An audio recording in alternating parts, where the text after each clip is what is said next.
निम्रत अपने ससुराल में सबसे गोरी और सुंदर थी और इसी बात का घमंड निम्रत को बहुत ज्यादा था। निम्रत नहीं चाहती थी कि वो अपने काले परिवार के साथ रहे, इसलिए वो अपने पति को हर समय उसके परिवार वालों के खिलाफ भड़काती रहती है। निखिल जी, मैं घर में सबसे गोरी और सुंदर हूँ, पर फिर भी न जाने क्यों आपकी बहन अंजलि और माँ जी मुझे हमेशा ताने देती रहती है, और तो और जेठानी जी भी उन्हीं का साथ देती है। निम्रत, अब क्या हो गया? अब क्या कह दिया मेरे घर वालों ने तुम्हें? क्या कहा? अरे आप ये पूछो कि क्या नहीं कहा। आपका पूरा परिवार काला है, पर फिर भी मैं उन सबके साथ रहती हूँ, उनसे बात करने की कोशिश करती हूँ, पर वो लोग मुझे ताने देते रहते हैं कि गोरी अंग्रेज जैसी मैडम है, हमारे साथ मत बैठो। अगर हमारे साथ बैठोगे तो तुम भी काली हो जाओगी। अब बताइए निखिल जी, क्या मैंने कभी उन लोगों से ऐसा कहा जो मुझे इस तरह के ताने सुनने पड़ रहे हैं?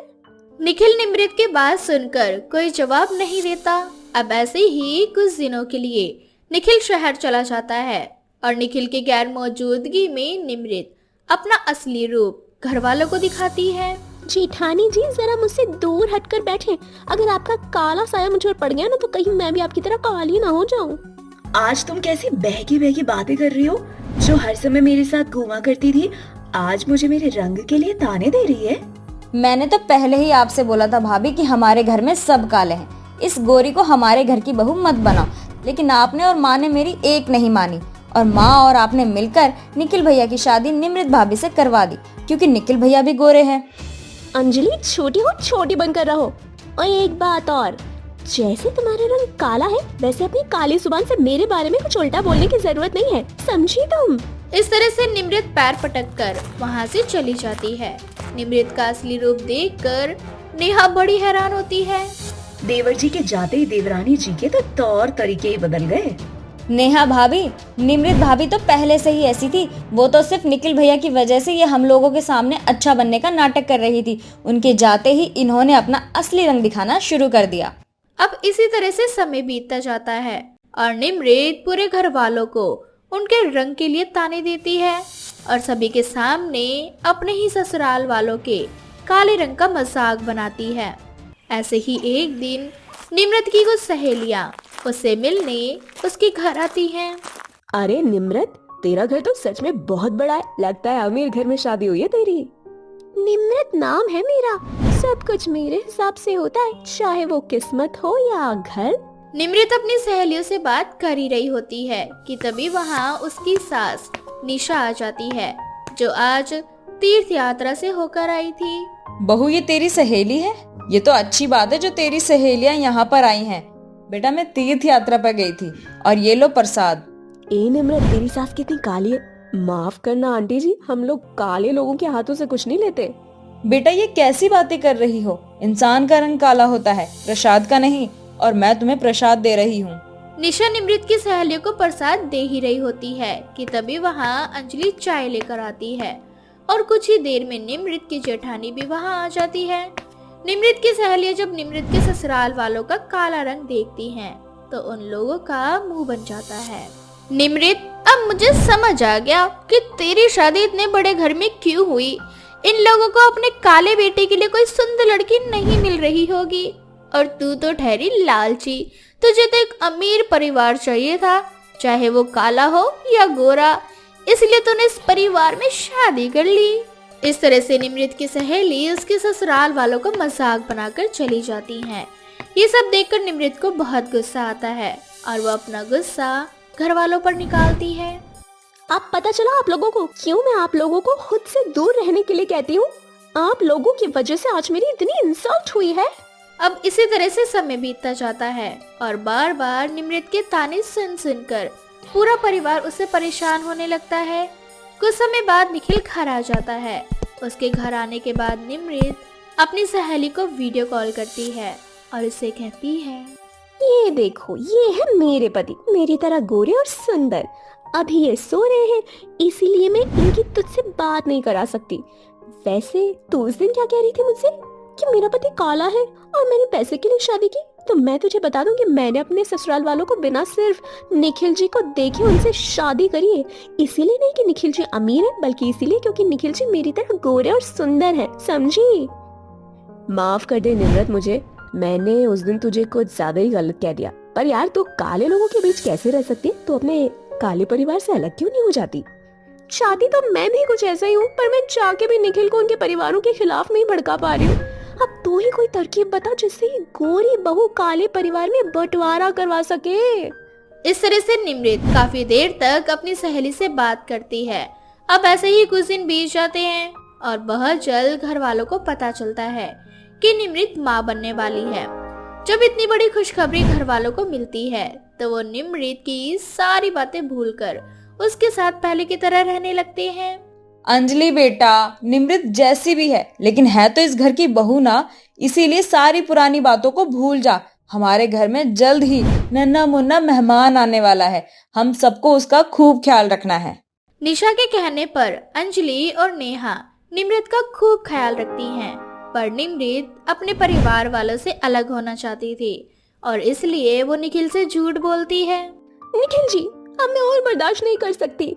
अब बात मेरे बच्चे पर आ चुकी है। मैंने कभी भी काले और गोरे रंग में फर्क नहीं किया, पर आपके घर वाले मुझे हर समय ताने देते रहते हैं। मुझे कहते हैं कि मैं उनसे दूर रहूं, नहीं तो मेरा होने वाला बच्चा भी काला होगा।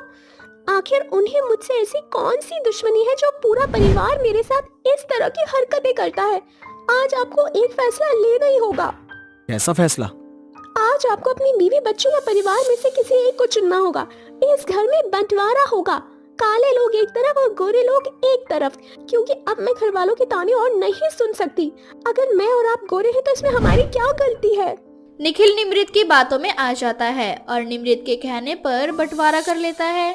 अब घर के एक तरफ निमृत के ससुराल वाले, जिनका रंग काला होता है, वो सब होते हैं, तो वहीं दूसरी ओर दीवार के दूसरे साइड में निमृत और उसका पति होता है।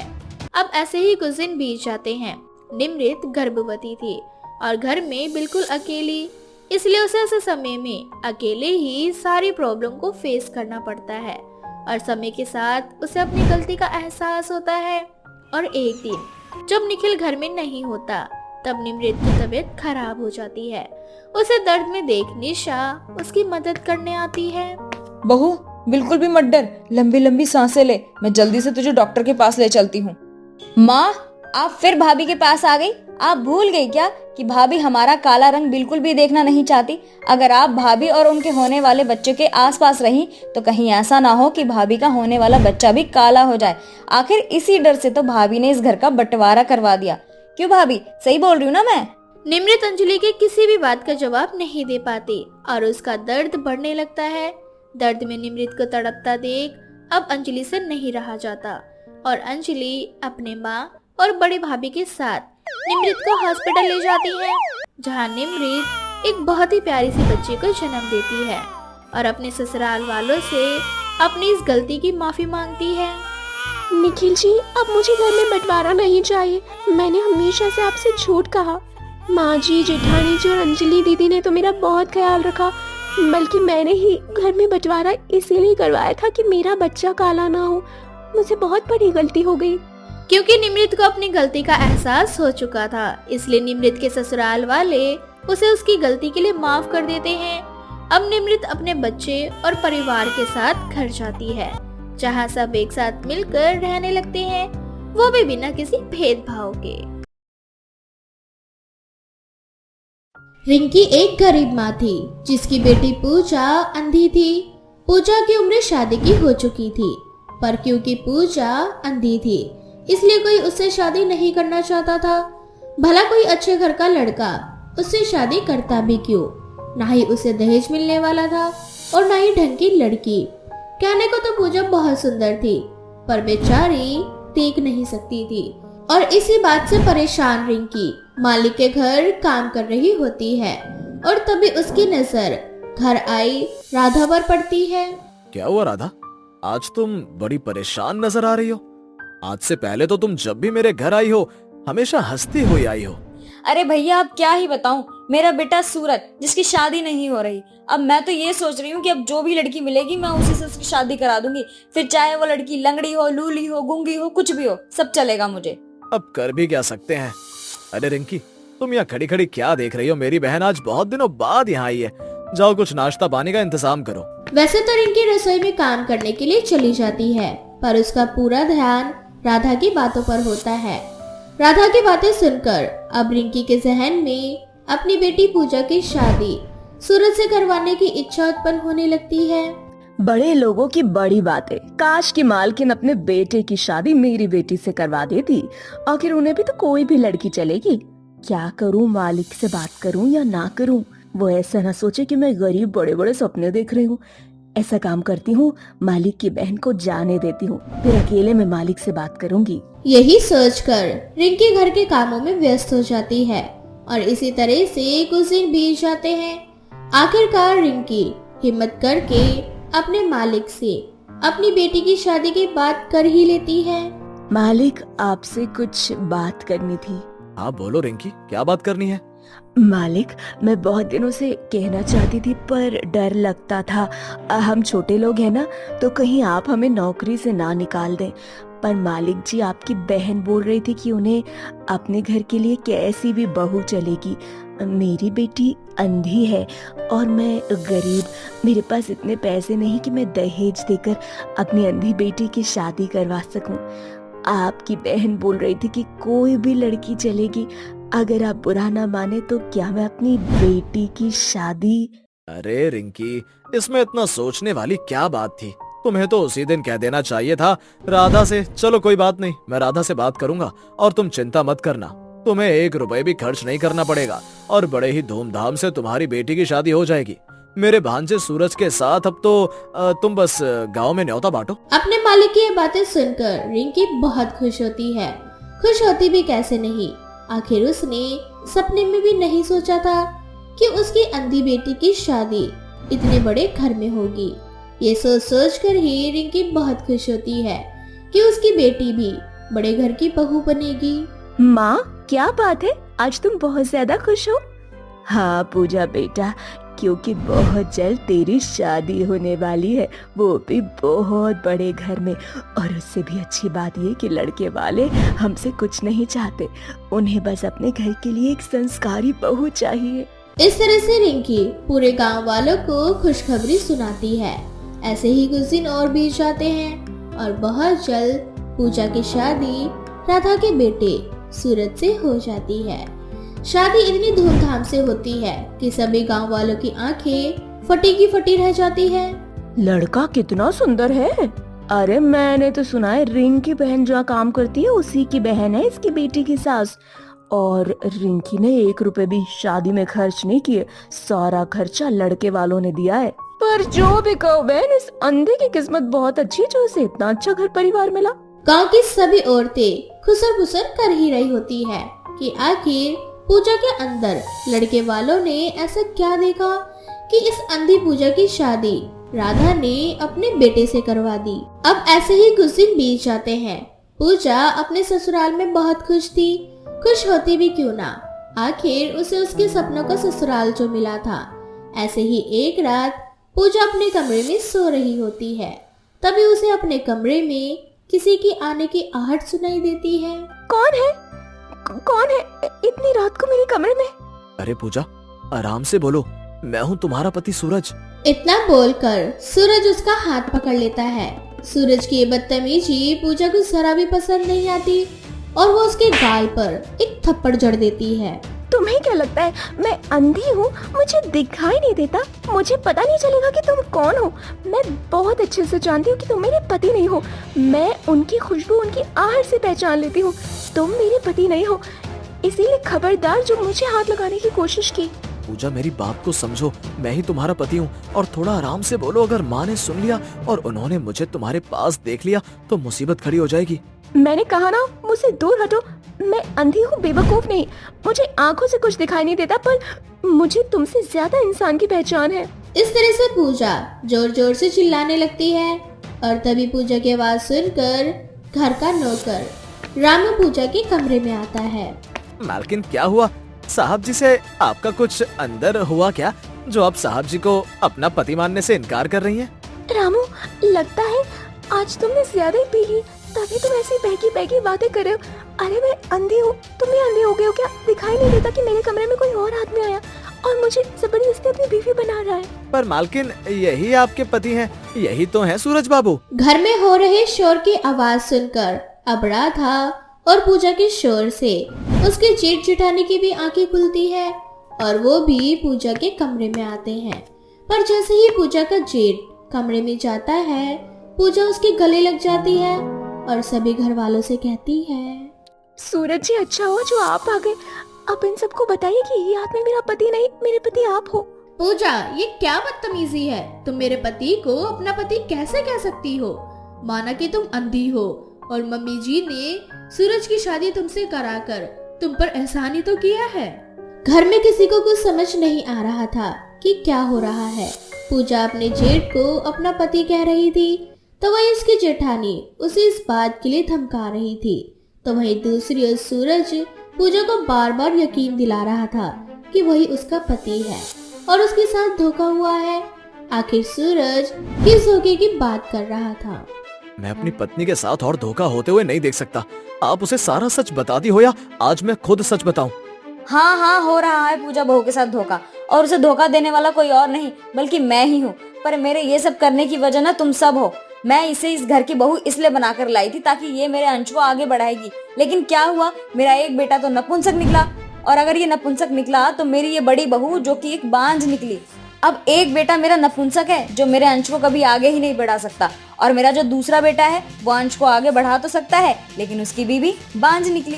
अब इसीलिए मैंने पूजा की शादी सूरज से करवाई ताकि सूरज के बदले उसका पति बनकर मेरा बड़ा बेटा पूजा के साथ सोता रहे। सारा सच जानने के बाद पूजा के पैरों तले जमीन खिसक जाती है और वो ठान लेती है कि वो अपनी सास को उसके किए की सजा जरूर दिलाएगी। माना कि पूजा अंधी है पर किसी को भी ये अधिकार नहीं कि वो उसके साथ धोखा कर सके, इसलिए पूजा अपनी सास और जेठ को सलाखों के पीछे डलवा देती है और खुद अपने ससुराल को छोड़कर अपनी माँ के साथ रहने लगती है।